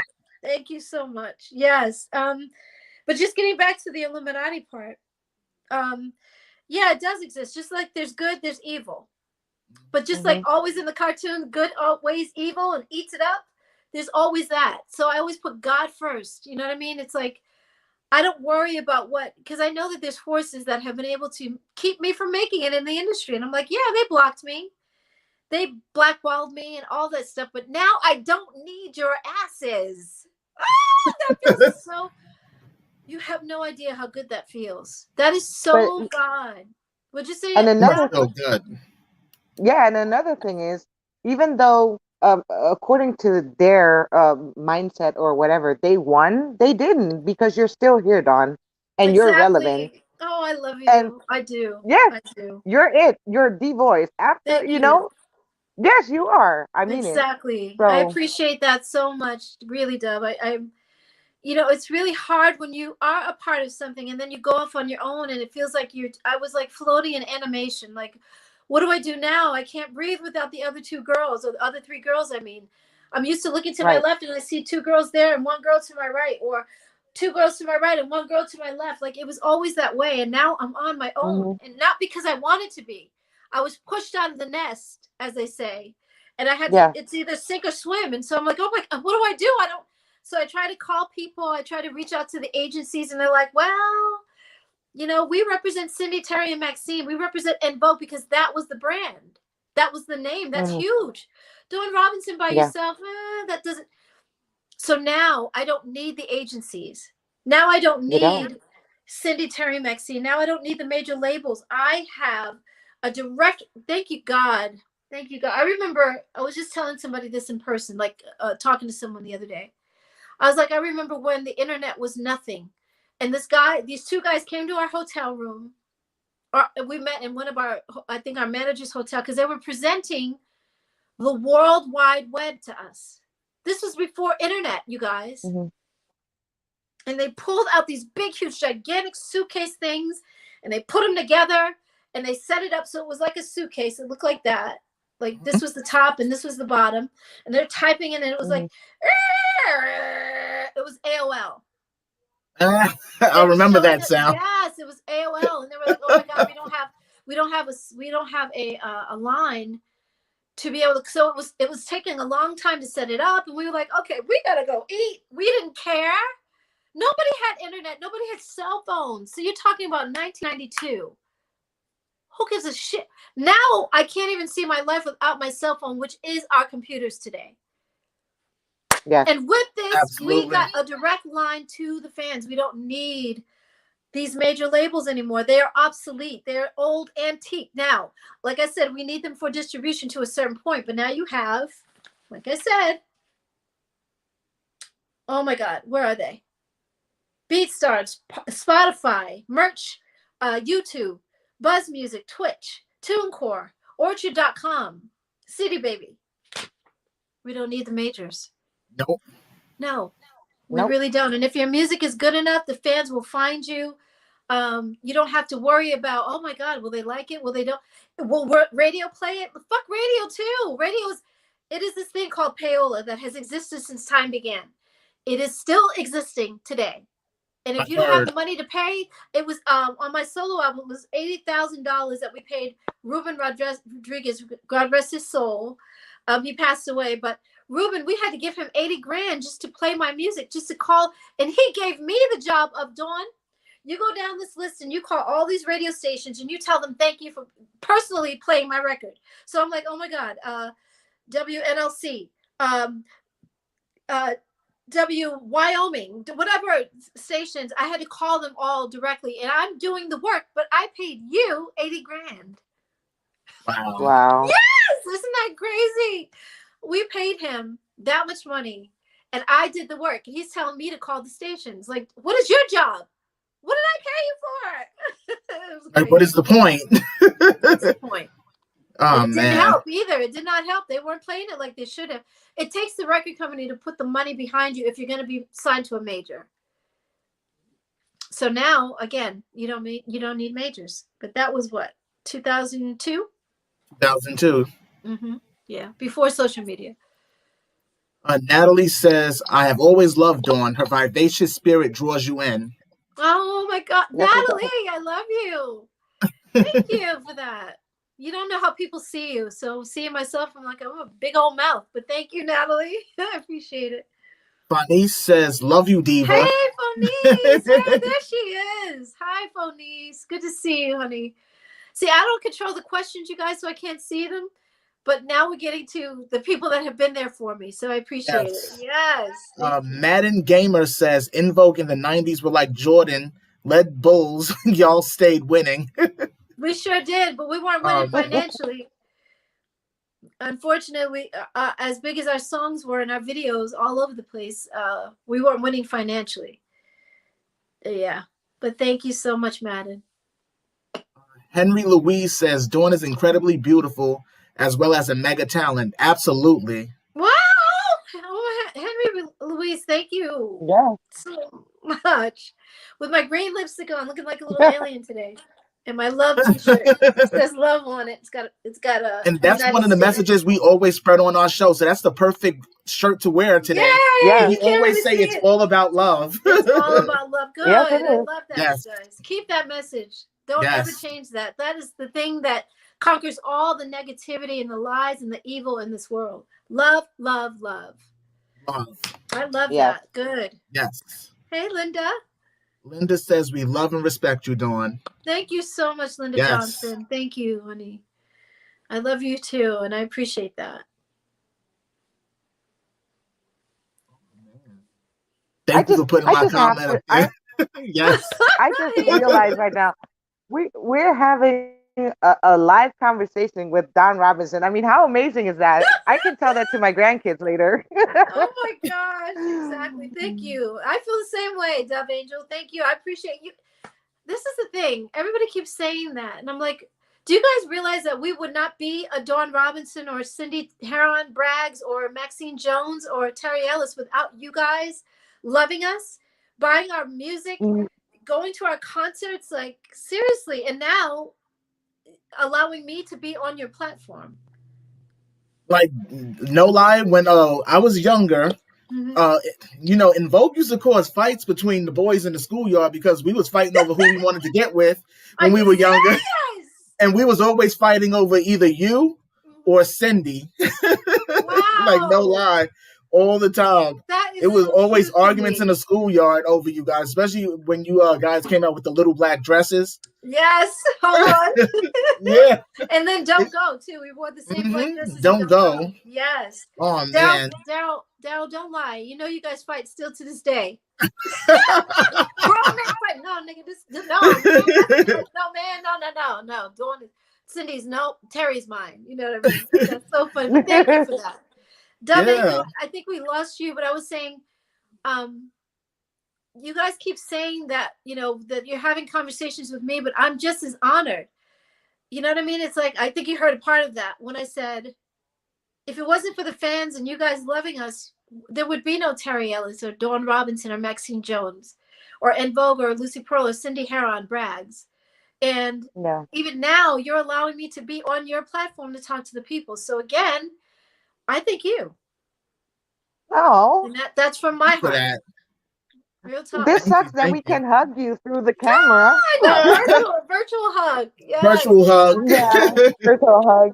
Yes. Penny, go ahead. You are an amazing singer, and I love you. And your songs, they should not have done you that way, girl. Keep smiling. I love you and your songs, and they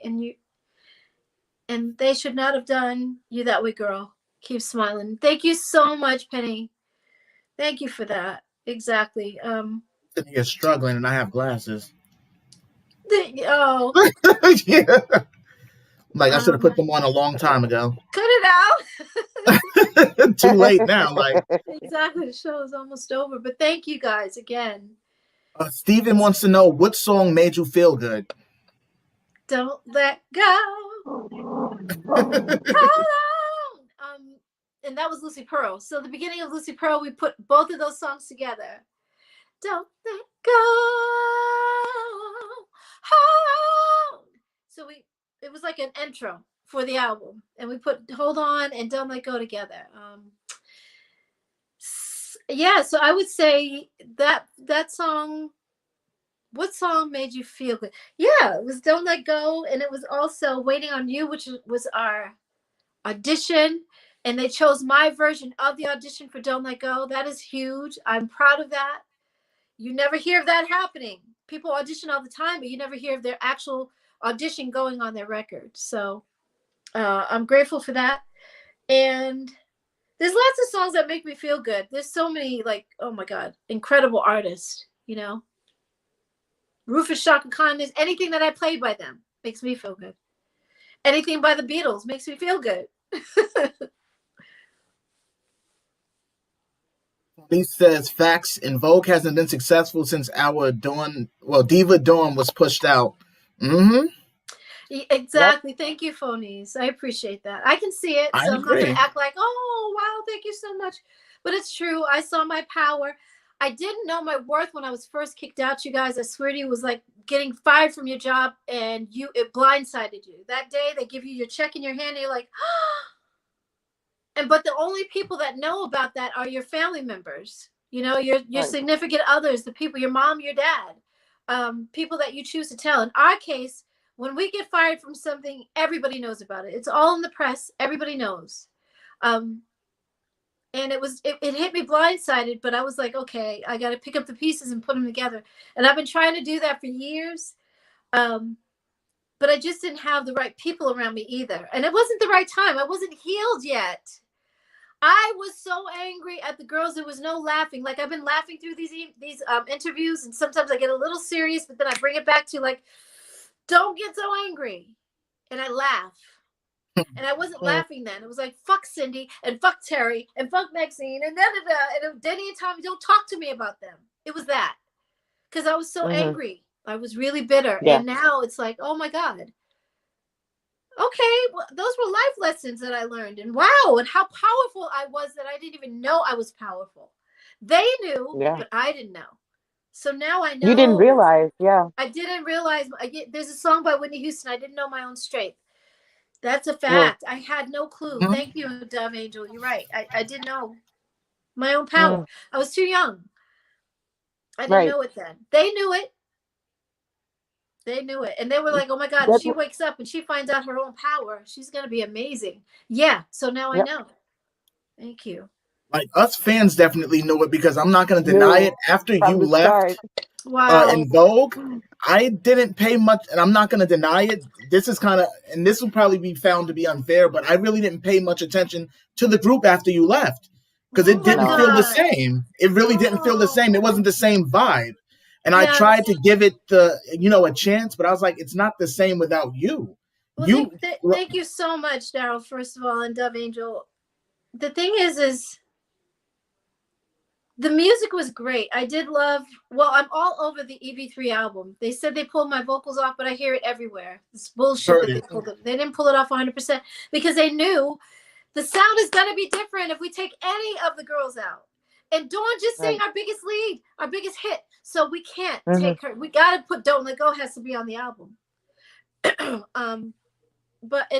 all my vocals are on the rest of it as well. On Whatever, on Right Direction, Too Gone Too Long. Like, my vocals are everywhere on that record. But I've heard. Yeah, they are. So you can't take one element away from something and think it's going to be the same. You take the creamy part out of the Oreo in the middle, it's going to be like, what is it? People notice when something is different. Yeah. And I played a huge role in that group, especially singing the biggest hits. So they really messed themselves up thinking, we're going to go on without her. No, you are not. It's not going to work. Plus, I keep telling people this. It really does matter how you treat people. It does.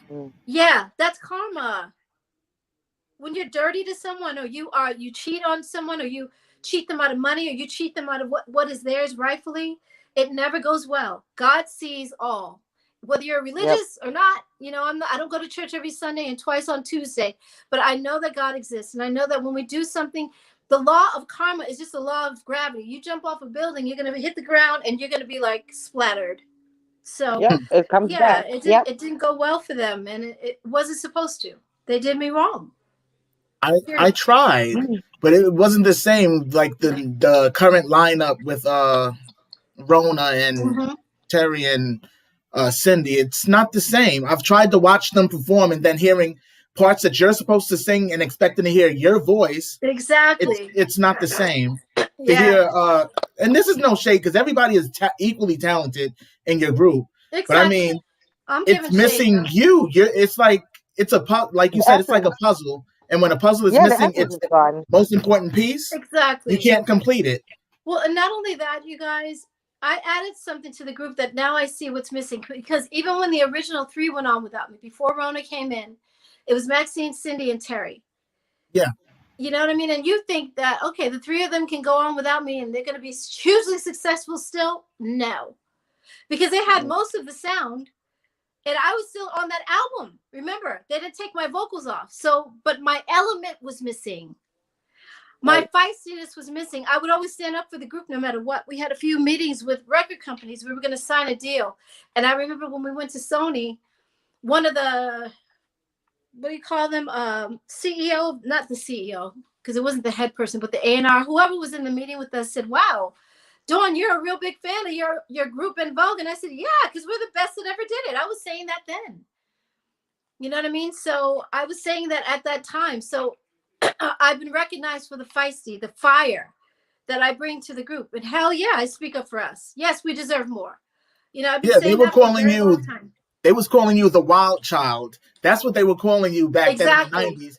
And I was Yeah. like, I could see where they're coming from because you had that, I don't know how to fire. explain it, but you Yeah, had that fire, exactly. and it just made, your fans just want to hear what you had to say. Even though we were listening to everybody, but it was like, damn, Of course. Dawn.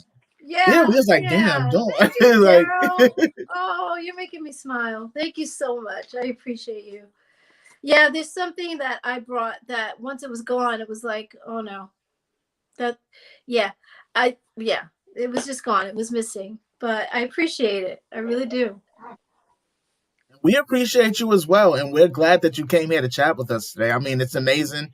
It's an amazing experience to have you here. I wonder what's going on with Dove's Wi-Fi. Just cutting in and out. I know. We keep losing you. Oh man, but yeah, it's an amazing experience. Dove, Angel, there you are. But yeah, this has been a long time coming. I've said one day I'm gonna eventually meet Dawn Robinson, Michael Jackson. I didn't get to meet Michael. And I said I would meet Aaliyah one day. I didn't get a chance to meet her, sadly. Yeah. I love Aaliyah. And I finally got to meet one of my three. Exactly. Thank you. I'm glad I'm not gone. Thank you, Father, that I'm still here. Oh, man. But Aaliyah, they keep sending me a clip of her. I think she was on MTV, and she had the day to play her own music all day long. And the last album she chose was like, she said, and the reason I picked En Vogue, and she had the Born to Sing album, she said, I love them. But the reason I picked En Vogue is because me and my friends did a talent show. And, and I played Dawn. Oh my God, that's my girl. Yes. So we met each other in passing. One time we were at an after show, at an after party after an award show. And we were walking through, and it's always so fast because you got to go to the tent to do press.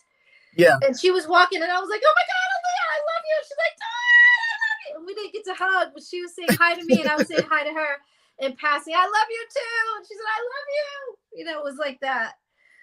So we didn't get to meet, but I do adore her. And I'm so sorry what happened with her.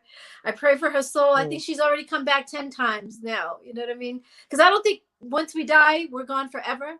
I think we come back to try it again and to do things differently. So that's my reincarnation story. But yeah, thank you so much, you guys, for having me today. I love the fans. You guys, thank you for hanging out as well. We love you guys. And thank you guys for tuning into the podcast today. And thank you to our special guest, Miss Dawn Robinson. Yes. Yes. Thank you again. Dove Angel, thank you so much. I know you were off and on, but I love you. I appreciate your support. Sorry. Daryl, same to you. Yes, thank you, Dawn. Sweet. Yeah, you're welcome. We'll talk soon. Have me back anytime. Oh, we will definitely have you back. We definitely will be doing a re-up for sure. Yes, especially after my album comes out. Yay. And the book. Yes. And the book. Yes, I'm waiting for that. But before you go, Dawn, is there anything that you want to share with the fans? Anything else that you have going on? Any social media where they can follow you for the ones that aren't following you currently? Social media is Facebook. On Facebook and Instagram are both Dawn Robinson Diva. And then Twitter is just Dawn Robinson. And yeah, I'm working on the book, like I said, and I got a band now, so we're going to start doing music and doing live stream shows, virtual shows. I've never done virtual, but this is a good start because this whole band was with Lucy Pearl before. Nice. So you guys are all familiar with each other already. So there's magic to be created there. There's a great documentary on YouTube called Loyalty, No Royalty. And that is Elijah is Raphael's cousin. Loyalty, No Royalty is because he played with Raphael, he played with Lucy Pearl, and never got paid. Oh wow. He was supposed to be in the Tonys. They did the whole album with him, and then the record company wiped those guys off the album covers. So you only see three guys: Tim, Raphael, and Dwayne. I didn't know that. Yeah, Elijah, all the guys that were supposed to be there, Carl, they were all taken off the album, and it became Tony. It started out with 6 guys and only ended up 3. They literally, isn't that some shit? So we all have stories. Crazy. We all have stuff that happened to us, and now Elijah and I are like, we're calling it the Payback Tour. But I'm like, no, we got a better name. I know we can come up with something else. But the big payback. The big payback, exactly. He actually said big payback, and I said, no, let's just leave it at payback. But now that you said that, Daryl, I'm like, okay. The big payback. Yes. Yes. Yes. It speaks volumes. James Brown came up with, that's his song. And he says, in the beginning of it, he says, revenge. I need some get back. Payback. I'm mad. He's saying, I'm mad. I'm the big payback. Got to get back. I need some get back. You know what I mean? So we're gonna use that as our opening for our show, possibly. But yeah, we're doing. I can't wait to see it. What I love is that it's not only me saying this stuff now. You know, the documentary gives the whole history. He's shown where Raphael used to live when he was a kid, around the corner from Elijah, around the corner from Jubu, the whole band. They all knew each other. And Raphael did them wrong. Dwayne did them wrong. So I love that it's not just me anymore. Oh my God. You know? Yeah. Yes. Mm-hmm. All right, y'all. So have a great rest of your day. We will talk soon. Okay. You as well. All right. Thank you, Dawn. Love you. Oh, Cash App. My Cash App, StilettoEnt. Yeah. StilettoEnt. Throw that in because I'm like, I see some people online and they're putting their Cash App like it's nothing. I was like, I was embarrassed to do it at first. And now I'm like, okay. Trust me, there's nothing wrong with that. Exactly. StilettoEnt. StilettoEnt. So thanks, you guys. I'm going to post all your information in the description box of this podcast. So that way, for those of you who are new to the channel, you guys can find her and you guys can donate. You guys can check her out on social media and show her a lot of love and support because you know that's how we roll over here. Exactly. Yes. It's all about love. That's right. Thanks again. Right. Exactly. Have a great rest of your day and thank you again. We'll you too, Dawn. Thank you. All right. All right. Bye-bye. Bye. Bye. Bye, you guys. Woo! All right, guys. This was episode 33 of the Moonwalkers Chat podcast. This was definitely a good one. It was amazing to have Miss Dawn Robinson pass by the podcast, chat with us for almost 2 hours. And I mean, I'm still shocked and amazed. I mean, I never thought, you know, little 5-year-old me saying one day I'm going to meet Dawn Robinson, and it finally happened 30 years later. Yeah. Yeah. But yeah, this was definitely a good one. And we thank all of you guys for tuning in, checking out the podcast, because I know a lot of you guys are new here. And we love you guys. Thank you for all your support. And we will be posting all of her information in the description box. That way she can be found on social media. And like I said, show her nothing but love, respect, support, because that's how we do it over here. And that's what I got to say. I mean, what do you have to say, Dove? I'm speechless. I love it. So yeah, no, I really enjoyed it. I had a nice time, and it's amazing to be able to, to have shared this with my homie, with our anniversary and everything, with the podcast, and having her as a special guest. It's iconic. It's a milestone, and like I said, we're going to tell this to our grandchildren. Oh man. As our boy Y says, amazing. Amazing, yes. Amazing. Yes. Yeah. So I do appreciate everyone who was on there. Yes, definitely. Thank you. But we will be seeing you guys. Then again, are we gonna be live again this weekend? I don't know. Yeah, we gotta plan something. But all right, we're out of here. This is the Moonwalkers Chat podcast. Thank you again, everyone. Much love to you. And we are out of here. Have a good night, everybody. Later. Peace.